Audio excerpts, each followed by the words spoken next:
वज़ीर-ए-आज़म शहबाज शरीफ की शेनज़न में पाक चाइना बिजनेस फोरम में शिरकत। खिताब में कहा, पाकिस्तान करप्शन पर काबू पाने के लिए मौसर इकदाम कर रहा है। हमें माजी को भुला कर आगे बढ़ना है। कारोबार में आसानियों के लिए बिजनेस कौंसिल कायम की है। चीन के साथ IT, मसनूई ज़हानत, ज़राअत में इश्तराक के ख़्वाह हैं। बेल्ट एंड रोड मनसूबा कामयाबी की ज़मानत है। वज़ीर-ए-आज़म की कम्युनिस्ट पार्टी शेनज़न के सरबराह और चीनी कंपनीज के वफूद से मुलाकातें। चीनी कंपनी का पाकिस्तान में मोबाइल फ़ोन का यूनिट लगाने में दिलचस्पी का इजहार।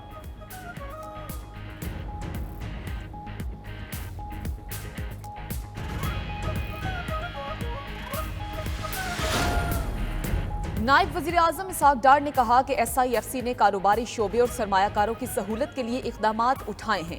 IT, ज़राअत, मादनी वसाइल समेत दीगर शोबों में सरमायाकारी के पुरकशिश मौक़े हैं। चीनी कंपनीज फ़ायदा उठाएं और बिजनेस टू बिजनेस सरमायाकारी करें। वज़ीर ख़जाना मोहम्मद औरंगज़ेब ने कहा, पाकिस्तान में कारोबार दोस्त पॉलिसीज़ नाफिज की हैं। मुख्तलिफ सेक्टर्स में निजी शोबे को आगे ला रहे हैं। मुआशी इशारे मस्बत समत की जानिब गामजन हैं। हुकूमती इक़दामात से महंगाई की शरह कम होकर 11% पर आ गई है। वज़ीर ख़जाना ने शरह सूद भी रवा साल नीचे आने की उम्मीद जाहिर कर दी।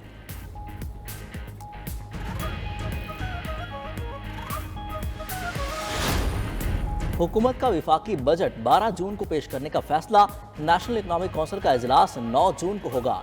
इक़्तिसादी तरक्की के अहदाफ का सर्वे 11 जून को जारी किया जाएगा। आइंदा माली साल के बजट में हुकूमती अखराजात और सब्सिडीज मुकम्मल खत्म करने का मनसूबा। महंगाई की शरह का हदफ 12% मुकर्रर किया जाएगा। GDP ग्रोथ 3.6% तक होगी। बजट में मुलाजमीन की तनख्वाहों में 15 से 20% तक इजाफे की तजवीज़ आ गई। उधर ज़राए वज़ारत ख़जाना के मुताबिक बजट चलाने के लिए पाकिस्तान को 28 अरब डॉलर का रोल ओवर करना पड़ेगा। रोल ओवर ना मिलने पर IMF का पैकेज भी कर्जों और इम्पोर्ट की अदायगियों के लिए नाकाफी रहेगा।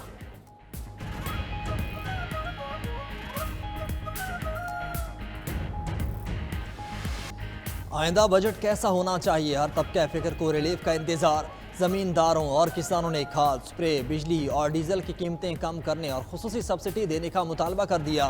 लाहौर चैम्बर ऑफ कॉमर्स का बजट में मुआशी बहाली का जामा प्लान देने का मुतालबा। नायब सदर अदनान खालिद बोले, हुकूमत कमज़ोर तबके पर टैक्सेस के बजाय रिलीफ का इंतज़ाम करे। उधर बिजली के रोज़ बरोज़ बढ़ती कीमतों से तंग आवाम ने आइंदा बजट में सोलर सिस्टम सस्ते करने का मुतालबा कर दिया।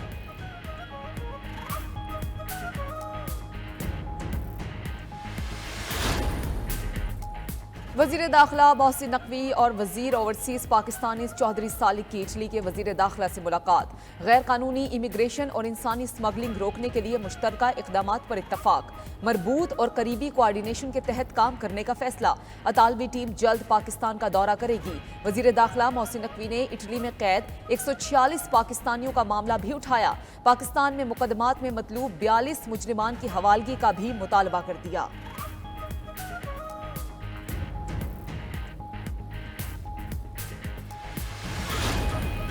तौहीन अदालत केस सेनेटर फैसल वावडा और रुकन असम्बली मुस्तफ़ा कमाल सुप्रीम कोर्ट में पेश।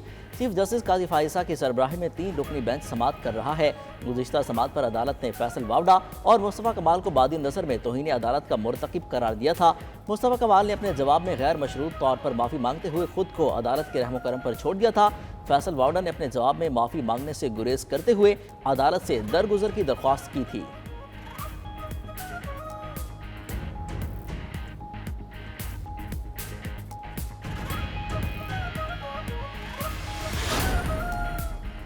बानी PTI के एक्स हैंडल से मुतनाज़ा ट्वीट से मुतालिक इस्लामाबाद हाई कोर्ट में केस की समाअत।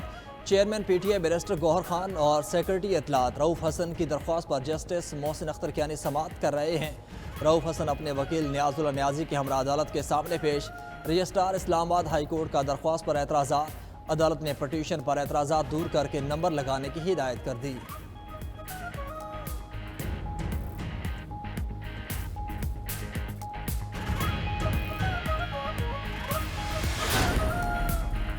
माहौल दोस्त इक़दामात उठाएं, जिंदगी महफूज बनाएं। दुनिया भर में आज माहौलियात से आगाही का दिन मनाया जा रहा है। रवा साल यौम माहौलियात का मौजू ज़मीन की बहाली, बंजरपन की रोकथाम और खुश्क साली से बचाव है। सदर मुमलिकत आसिफ अली जरदारी और वज़ीर आज़म शहबाज शरीफ का माहौलियाती मसाइल पर काबू पाने के अज़म का यादा। पैगाम में कहा कि पाकिस्तान को सैलाब, खुश्क साली, शदीद गर्मी और जंगलात में आग जैसे मसाइल का सामना है। आइंदा नस्लों के लिए सेहतमंद, महफूज और पायदार मुस्तकबिल हमारा अज़म है।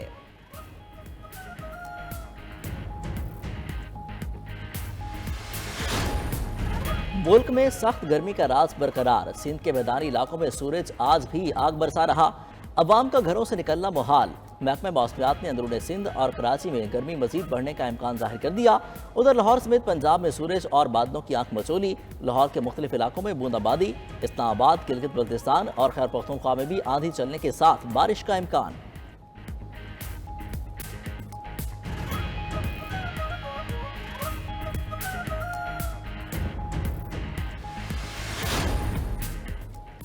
सिंध, खैबर पख्तूनख्वा और बलोचिस्तान में लोड शेडिंग बेकाबू। कराची में शदीद गर्मी के दौरान 16 घंटे तक लोड शेडिंग ने शहरियों को बेहाल कर दिया।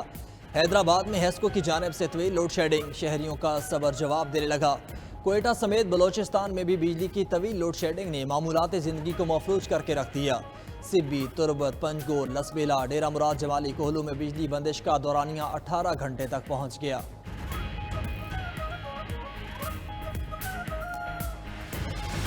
नरेंद्र मोदी का अब की बार 400 पार का नारा हसरत ही रह गया। नफरत और इंतहा पसंदी का प्रचार करने वाले भारतीय वज़ीर-ए-आज़म की जमात 250 नशिस्तें भी हासिल न कर सकी। भारतीय मीडिया के मुताबिक मोदी ने 2019 के मुकाबले में 62 सीटें खो दी हैं। हुक्मरान इत्तेहाद एनडीए को 293 नशिस्तों के साथ बरतरी हासिल। अपोजिशन इत्तेहाद 234 सीटें ले सका।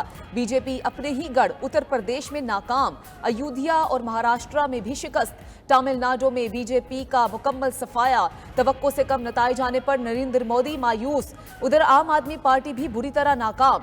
दिल्ली में कोई सीट ना जीत सकी।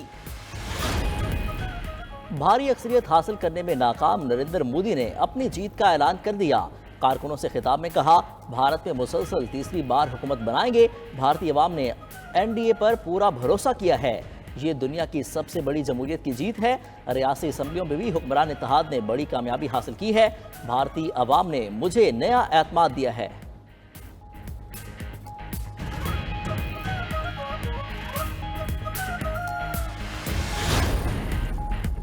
भारतीय अवाम ने फैसला सुना दिया। मोदी सरकार नहीं चाहते। मोदी ने पार्टी तोड़ी, वज़ीर आला को जेल में डाला। हमने पूरी रियासती मशीनरी के खिलाफ इलेक्शन लड़ा।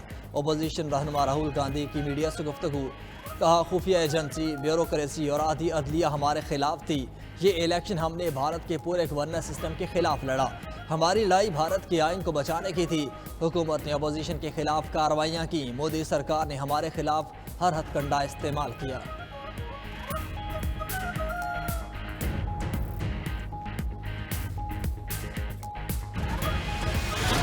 और ईद उल अजहा करीब आते ही मवेशी मंडियों की रौनकें बढ़ने लगी, मगर सहूलियात की कमी से व्यापारी और खरीदार परेशान। लाहौर कहना काछा मंडी में पानी की किल्लत, पंडाल भी खुद लगा रहे हैं। व्यापारियों के शिकवे, खरीदार भी जानवरों की भारी कीमतों से परेशान। उधर भावलपुर में जनूबी पंजाब की सबसे बड़ी मवेशी मंडी सज गई। चोलिस्तान से लाए गए जानवरों की बड़ी तादाद पहुंचा दी गई। पेशावर में रिंग रोड मवेशी मंडी में मौला जट नामी बैल के चर्चे, कीमत भी 12 लाख रुपए है।